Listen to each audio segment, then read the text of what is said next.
Go inside the Crimson Tide. Tider Insider TV with Rodney Orr and Gary Harris.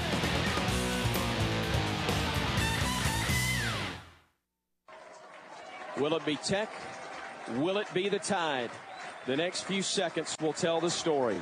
Kilcrease, the stretch, the 1-2, line toward left. Kelton on the run, makes the catch. It's Bama! It's Bama! It's Bama! The Tide has done it! 10-8, your final. A dog pile on the mound and a little bitty peanut on the bottom. Alabama does it. 10-8 over Georgia Tech, winning the Atlanta Regional on the Jackets' home field. I never would have guessed Bama won. Yeah.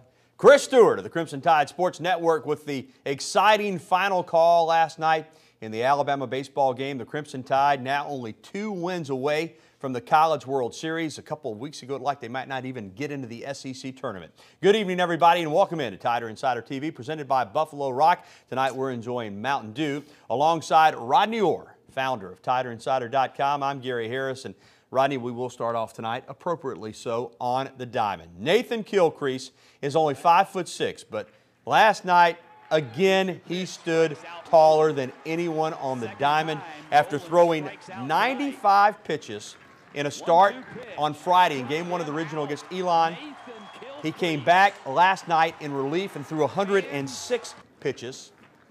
That's 205 pitches. He got 2 wins. He was the most outstanding player of the regional and showed the kind of guts that you write stories about in sporting magazines. I mean, he was phenomenal, Rodney. Just unbelievable, Gary. Stepped up when Alabama had to have him the most. And again, you know, you're looking at people on TiderInsider.com. Some of their comments call him one of the guttiest performances that people have seen around here in terms of baseball in a long time.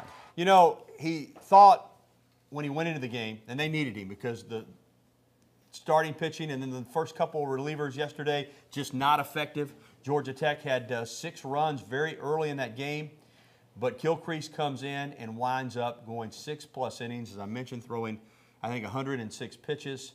It had to be adrenaline. At the same time, he stays so composed, though. He doesn't overthrow. He hits his spots.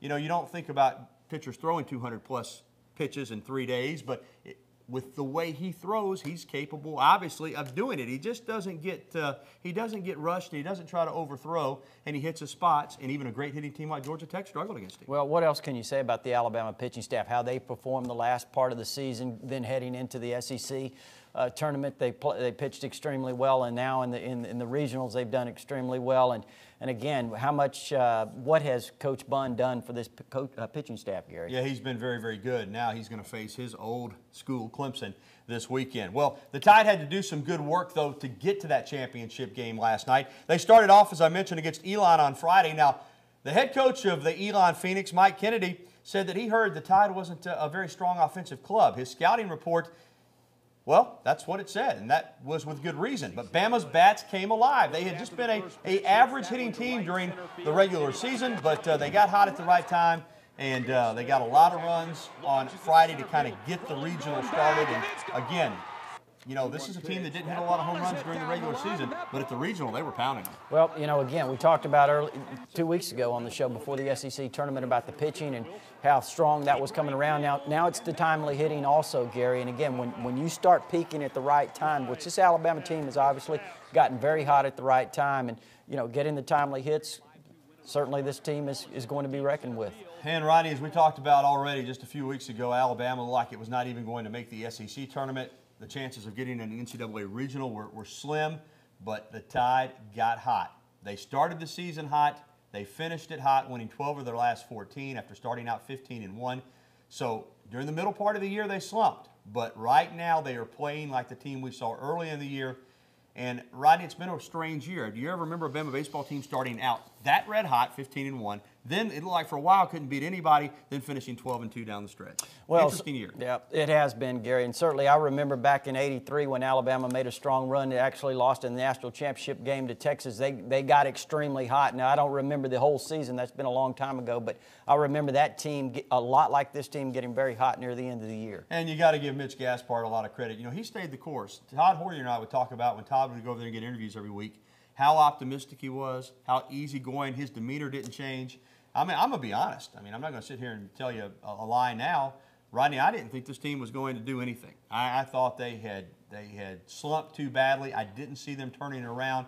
But you get the feeling now Coach Gaspard always believed, and he stayed consistent, and his team rallied around him, and you got to give the head coach a lot of credit. Well, again, that transition year, we talked about it. It's been a long season, Gary, and I think as time went along, I think that everybody kind of got on the same page, if you will. And again, I go back to Coach Bunn and the job he did, especially down the stretch, as this pitching staff started coming together, and we talked about how that pitching staff could keep Alabama in games, and certainly in the SEC tournament, that's what it did. Yeah, that's a fact. Nelson became a dominant pitcher.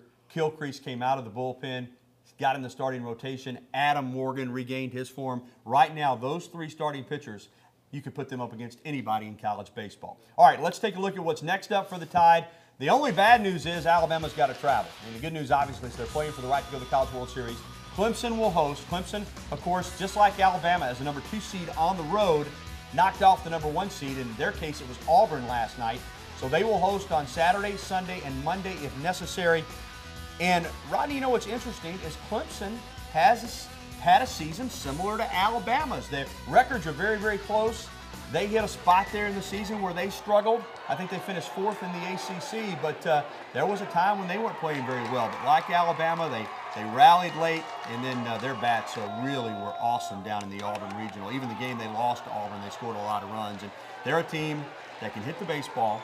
Pitching, maybe a little questionable, but they will have the home field advantage. Yeah, year in, year out, very solid, Gary. I don't know the exact numbers, but they've been here quite a bit. They've been on this in this position quite often, and they, gone to the College World Series certainly. So this is a very good Clemson program, no question about that. Now, I think one of the interesting things we may have already touched on a little bit is Coach Bunn coming over from Clemson. You have a little bit of a scouting report on what to expect. Well, Jack Leggett, one of the great coaches in college baseball at Clemson, has done a terrific job, but you're right. Coach Bunn knows the inner workings of that program. You got to think it's a little bit of an advantage. It's still going to come down to the players, but he knows that personnel. He knows those pitchers, a lot of them. That's got to help Mitch Gaspard and company come Saturday. Well, it's time to talk football recruiting. That's what this guy knows best. Coming up next on Tide Insider TV, Alabama won the national championship in California, and now the Tide coaches are going back to the Golden State recruiting in an attempt to build another championship team. We'll introduce you to the latest Crimson Tide commitment, who just happens to be from California. Plus, we'll be getting your phone calls and taking your emails. There's the information on the television screen on how you can get in touch with us. Stay tuned. You're watching the show that takes you inside the Crimson Tide, Tide Insider TV.